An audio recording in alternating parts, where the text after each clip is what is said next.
Welcome back to our channel kung saan tinatalakay natin ang pinakamainit at pinakamahalagang development sa AFP modernization. Sa episode na ito, dalawang napakahalagang topic ang pag-uusapan natin. Una, ang balitang nag-inquire ang Philippine Air Force sa Swedish aerospace firm na sabtungkol sa Global Eye Airborne Early Warning Aircraft, isang high-end airborne radar at surveillance system na pwedeng magbigay ng malaking boost sa situational awareness at defensive capability ng bansa. Pangalawa, tututukan natin ang issue kung bakit nagagalit ang China matapos ipawalang bisa ng hukuman ng Panama ang port concession na hawak ng isang Hong Kong-based firm, na naging sentro ng isang malawakang geopolitical tug-of-war sa pagitan ng US at China hinggil sa kontrol ng Panama Canal Terminals, isang critical choke point sa global trade at security. Dalawang tila magkaibang balita pero iisang theme, paano nag-realign ng powers at paano ito may implikasyon, hindi lang sa Latin America at Asia Pacific, kundi pati sa Pilipinas. Pero bago tayo magpatuloy, tandaan natin na ang matatag na Pilipinas ay hindi lang nabubuo sa lakas militar, kundi sa maayos na pamahalaan, paglaban sa korupsyon, pagtanggi sa political fanaticism, at pagsugpo sa fake news. Mahalaga yan para sa tunay na seguridad at katatagan ng bansa. Simulan natin sa unang topic, ang PAF at ang Global Eye Inquiry. Ayon sa military aviation website na Alert 5, nag-inquire ang Philippine Air Force sa Swedish firm na sabtungkol sa kanilang Global Eye AEW aircraft, isang airborne early warning, AEW, platform na kayang magbigay ng malawakang air surveillance coverage at advanced radar detection. Ang Global Eye ay hindi lamang isang AWACS, Airborne Warning and Control System. Ito ay isang mature, multi-domain airborne surveillance platform na kayang sabay na mag-track ng mga aerial, surface, at ground contacts.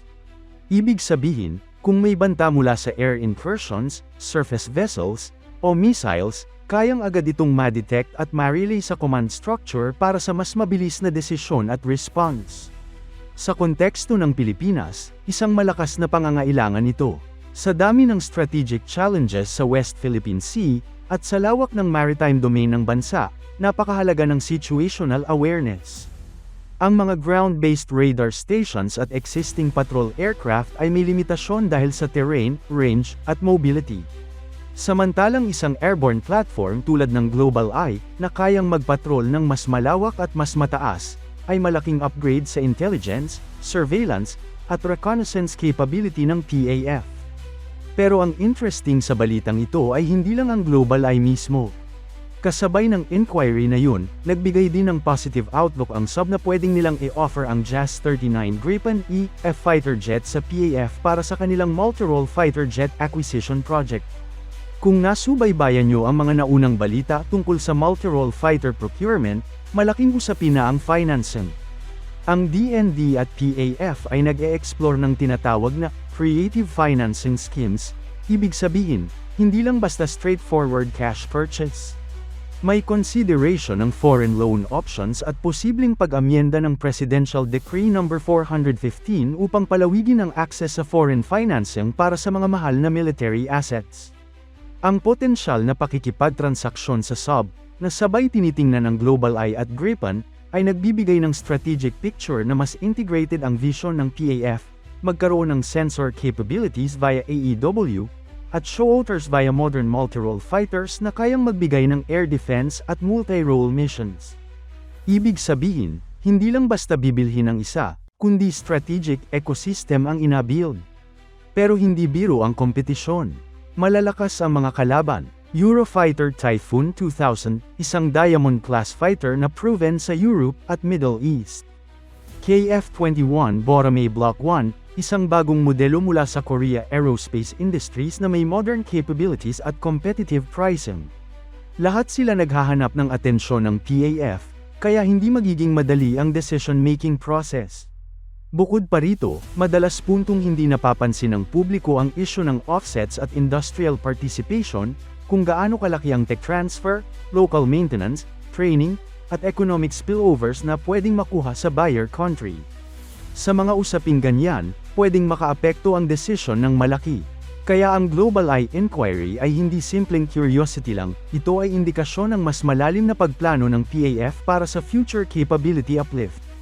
At habang nagpapatuloy ang discussion sa sub at iba pang manufacturers, isang bagay ang malinaw, ang Pilipinas ay seryosong nag-iisip ng pag-angat ng kanyang air defense posture, at hindi ito basta desisyon na overnight lang. Ngayon, lumipat tayo sa pangalawang balita, ang usapin sa Panama Canal at ang galit ng China pagkatapos na ipawalang bisa ng hukuman ang port concession.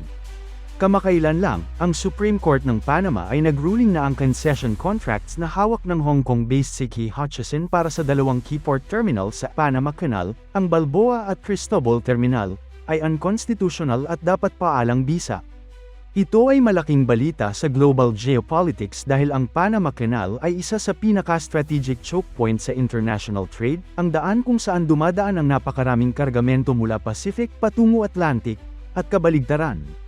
Ang dalawang ports na ito ang gateway sa dalawang dulo ng kanal, kaya mahalaga ang kanilang operasyon. Ang kontrobersya ay lumaki dahil ang C.K. Hutchison subsidiary na ito ay may long-standing concession mula pa noong 1997, at ang kontrata ay na-extend noong 2021. Pero ang hukuman ng Panama ay nagdesisyon na ang mga renewal at terms nito ay hindi sumunod sa constitutional requirements ng bansa para sa competitive process, exclusivity, at public interest. Ang ruling na ito ay hindi lamang legal na usapin. Nag-trigger ito ng matinding reaksyon mula sa China, lalo na mula sa China's Hong Kong and Macau Affairs Office, na tinawag ang desisyon na absurd, shameful, at pathetic, at nagbabala na maaaring magkaroon ng heavy price o mabigat na epekto sa politika at ekonomiya kung ipagpapatuloy ng Panama ang annulment na ito. Ang galit ng Beijing ay hindi lamang dahil sa business loss. Ito ay may strategic dimension. Ang China ay matagal nang nag-i-invest at nag-e-expand ng port operations sa buong mundo, bahagi ng kanilang Global Trade Network at Belt and Road Initiative. Kaya ang pagkawala ng access sa dalawang terminal sa Panama Canal ay hindi biro. Ito ay isang setback sa kanilang global logistics reach. Dagdag pa rito, ang annulment ng kontrata ay may epekto rin sa $23 billion sale deal na inihanda para sa port network ng C.K. Hutchison kasama ang mga strategic terminal sa 23 bansa, isang deal kung saan kasama rin ang Balboa at Cristobal ports. Ang desisyon ng Panama ay tinanggap ng iba, partikular ng US, bilang isang win laban sa lumalaking influence ng China sa strategic infrastructure sa Western Hemisphere. Ito ay bahagi ng mas malawak na geopolitical competition sa pagitan ng US at China kung saan ang mga critical sea lanes, ports, at logistics hubs ay nagiging arena ng influence at leverage. Ngunit ang Panama mismo ay hindi basta-basta nawala sa isipan ng Chinese government. Ang Beijing ay nagbabala ng mga posibleng repercussions kung ipagpapatuloy ang annulment.